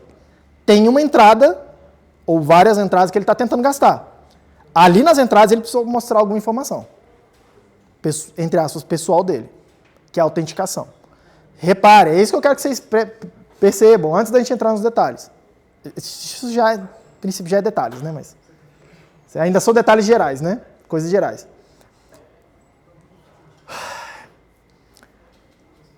O que eu ia falar? As entradas das transações é onde acontece a autenticação de quem eu sou e autorizo alguma coisa. Nas saídas, eu digo quem é o novo dono. Mas o novo dono não precisa fazer nada. Percebeu? O novo dono só precisa revelar entre aspas, revelar quem é, fazer alguma coisa, mostrar alguma informação, ativamente fazer alguma coisa, quando ele estiver tentando gastar aquele dinheiro que ele recebeu. Tudo bem? Que é uma coisa bem contraintuitiva, por isso que eu estou parando, olhando, tipo assim, indo por isso. Por quê? Porque a gente está acostumado com pagamento físico, onde eu preciso ativamente fazer alguma coisa e você recebeu alguma coisa, me dá o troco. Você ativamente precisa fazer alguma coisa, tá vendo? Só que para com isso, porque hoje no pagamento digital, na máquina de cartão, você não precisa que alguém digite alguma coisa na maquininha. A máquina podia ficar disponível para você, você digita lá os numerozinhos, quanto que você quer pagar, bota seu cartão e o vendedor lá do outro lado não precisaria fazer nada. Percebeu a questão? É assim. Tudo bem? Todo mundo bem? Mas, então ela é publicada. A hélice publica nesse momento ali a própria chave dela. Ó, ela está mostrando a chave dela. Por quê? Porque ela precisa provar que ela é a dona do dinheiro, certo? Que ela tá calma. Ela está tentando gastar o dinheiro. Ela está tentando dizer assim, eu sou dona do dinheiro, quero gastar isso. Aí, só que o que o ninja fez, escreveu? Ele falou, o dono do dinheiro é quem tiver duas coisas. Quem souber qual é a chave pública que está atrás desse hash. 2. Quem for capaz de produzir uma assinatura que valida essa transação. Tem um check seguir aqui embaixo. A hélice precisa provar duas coisas. Percebeu? Que ela é hélice, né? Porque só se ela tiver a mesma chave pública que o... Aí é que tá. Não precisava ser a hélice fazendo isso. Ela podia ser uma IA, podia ser um cachorro, podia ser... sei lá. Aqui a gente não se importa com quem é. Eu estou chamando de hélice. Podia ser o ChatGPT fazendo a transação. E ele ser o dono dessas moedas aí. Não importa. A gente não se importa com quem é. A gente se importa com quem é que pode gastar essas moedas que a hélice está tentando gastar. Quem é que pode gastar isso? Quem souber. qual é a chave pública que produziu o hash que o Ninja colocou aqui? E quem conseguir produzir as duas coisas juntas. Quem conseguir produzir uma assinatura válida. Tem a assinatura. Ainda tem a questão da assinatura. Por isso que ela teve que botar ó, a chave pública dela aqui. Pegou? Por quê? E aí você viu que lá no meio do processo a gente pegou e calculou o hash da chave pública. É uma chave pública também, não faria sentido não ser pública. Faz sentido você esconder sua chave pública também, de novo. Vai que alguém quebra o log discreto, se já sabe sua chave pública, já sabe sua chave privada. Se a pessoa não sabe sua chave pública, ela não tem o que quebrar de você ainda.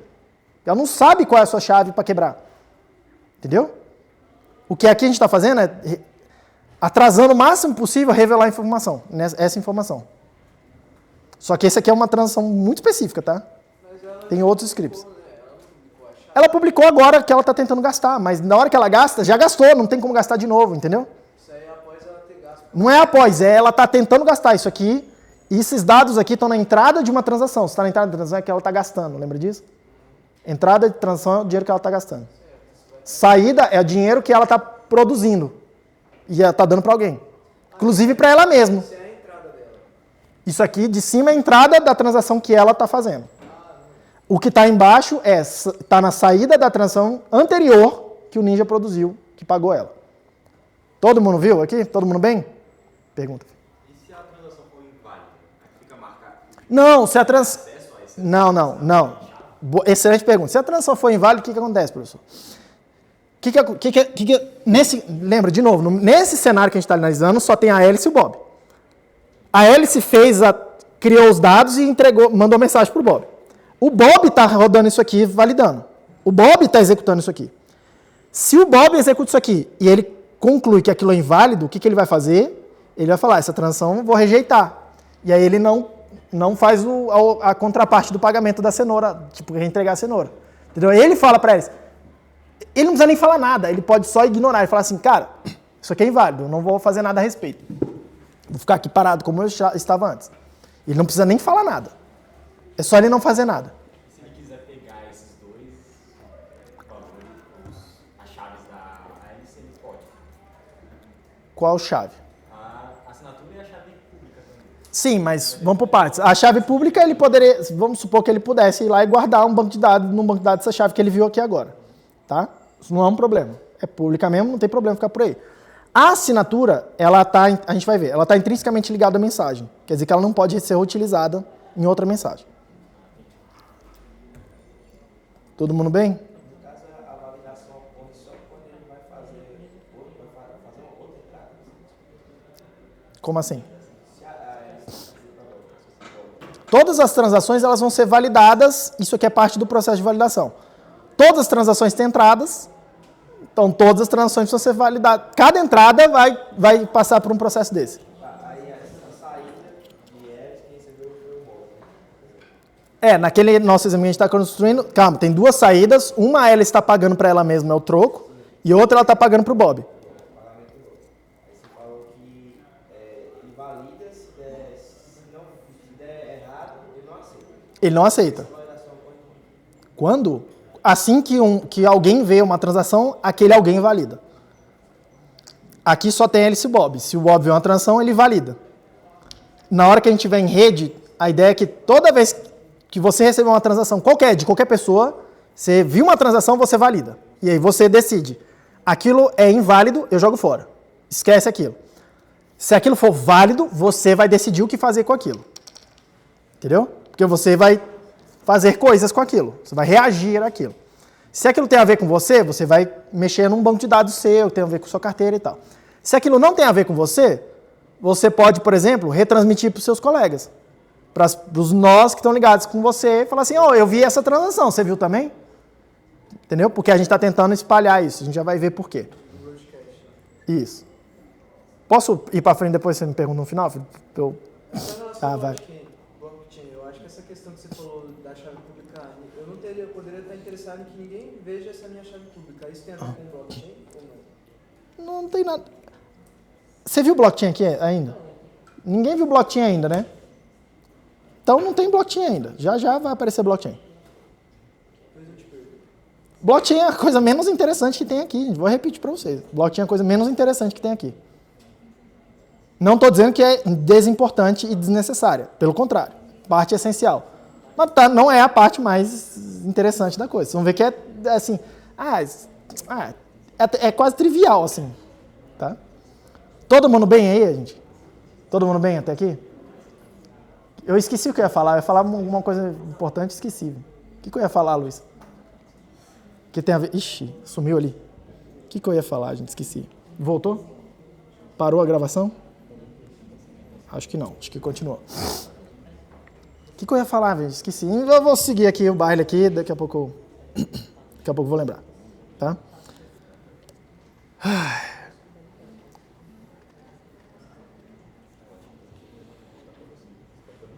Esse vai ser parte do processo de validar uma transação. Parte do processo. Tá? Reparem que aqui é a parte lógica desse processo de validação, né? Tem um programa de computador e ele precisa produzir algum certo resultado para mim. Tá? Tem uma parte formal da coisa, que eu vou validar a sintaxe também. Se tem todos os campos, se o campo está no lugar certo, se tem todos os bytes, blá. Tem um monte de outras coisas que tem que acontecer também. Tá? Blockchain. Você estava querendo blockchain. Eu falei que aparecia blockchain. Tá?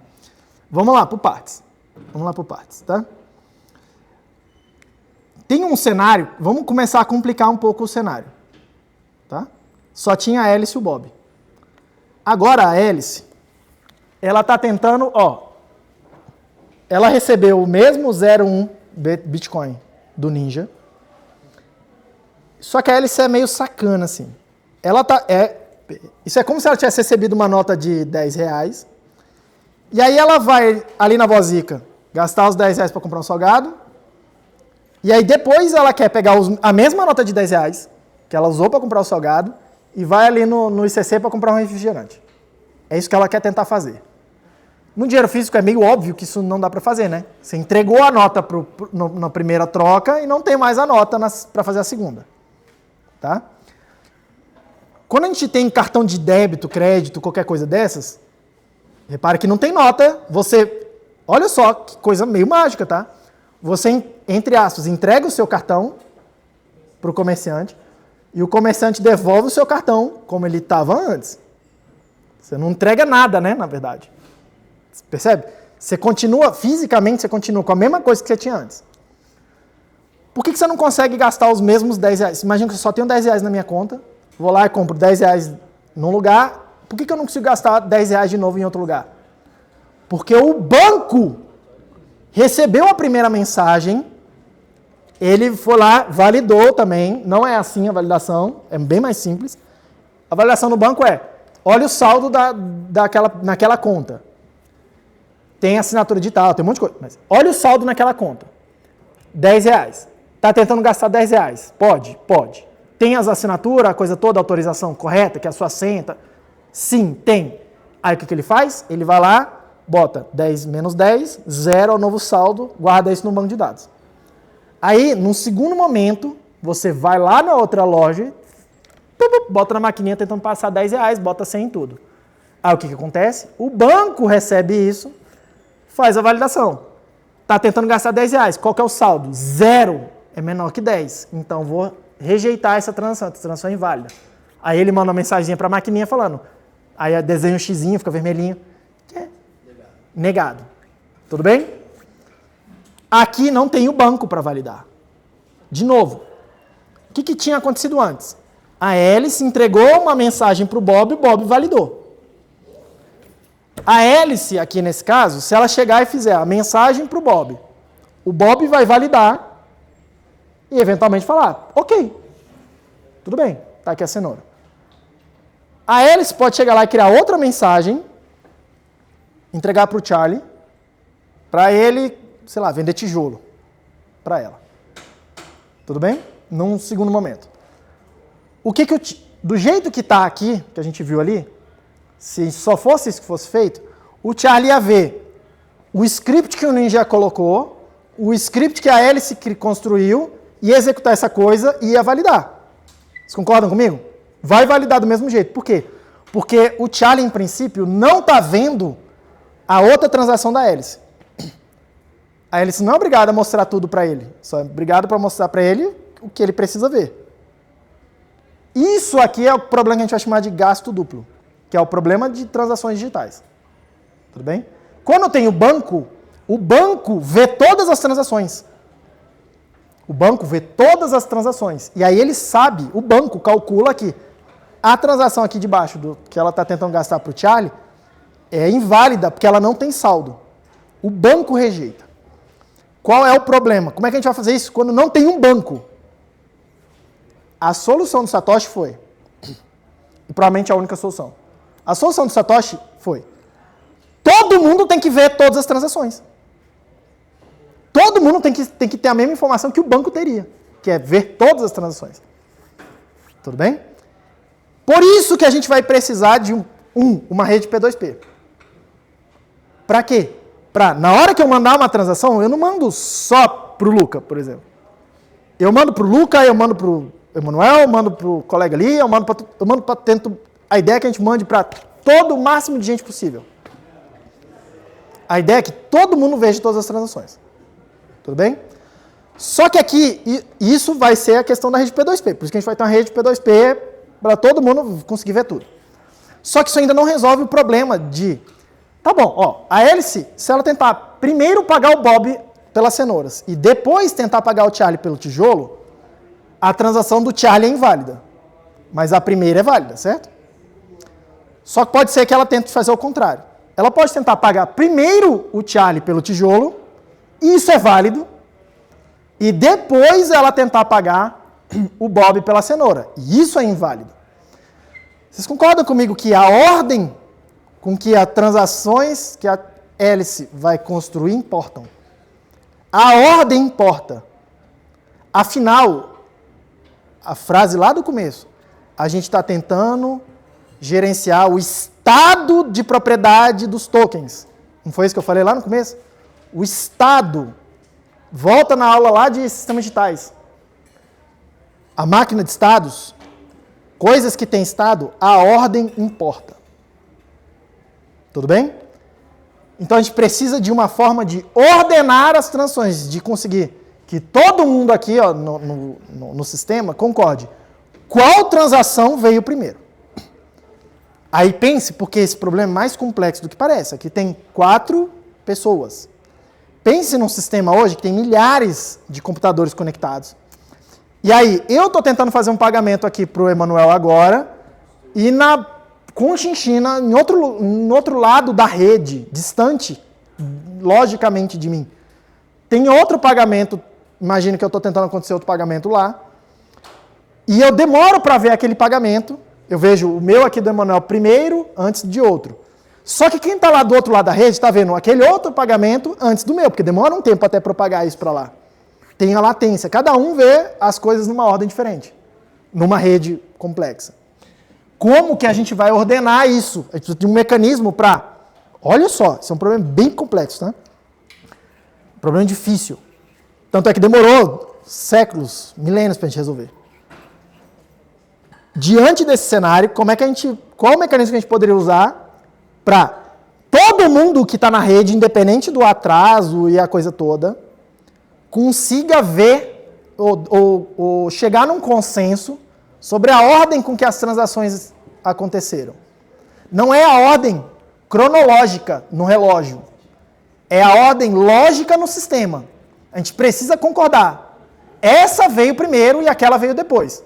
Mesmo que cronologicamente não tenha sido assim. A gente precisa concordar com uma ordem. Criar uma ordem entre elas. Tudo bem? Até então a gente estava usando o banco faz isso. O banco vê tudo, aí ele vai guardando as coisas na ordem que vai chegando para ele. Belezinha. Aqui não tem banco. A gente quer fazer isso sem um banco, sem ter uma autoridade central. Tudo bem? O que a gente vai fazer então? Assim, qual é a solução do Satoshi? A solução do Satoshi é a blockchain. Tudo bem? Eu vou parar aqui por causa do horário. Na aula que vem eu termino de comentar sobre o que tem na blockchain, o que tem em cada bloco, o que tem na blockchain? Blocos. Mas o que tem nesses blocos? Tá? O que tem nesses blocos? Como que esses blocos vão ser construídos? Qual o processo? E eu quero também falar amanhã para vocês de hashes criptográficos. Tá? De já dar algumas... Vamos brincar um pouco aqui, fazer alguma coisa com alguns hashes aqui. Para na semana que vem a gente começar uma coisa que é um pouco mais hard, que é de curvas elípticas e tal, que é onde a gente vai usar para calcular as assinaturas. Beleza, turma? Bom descanso para vocês, até amanhã. E é isso aí.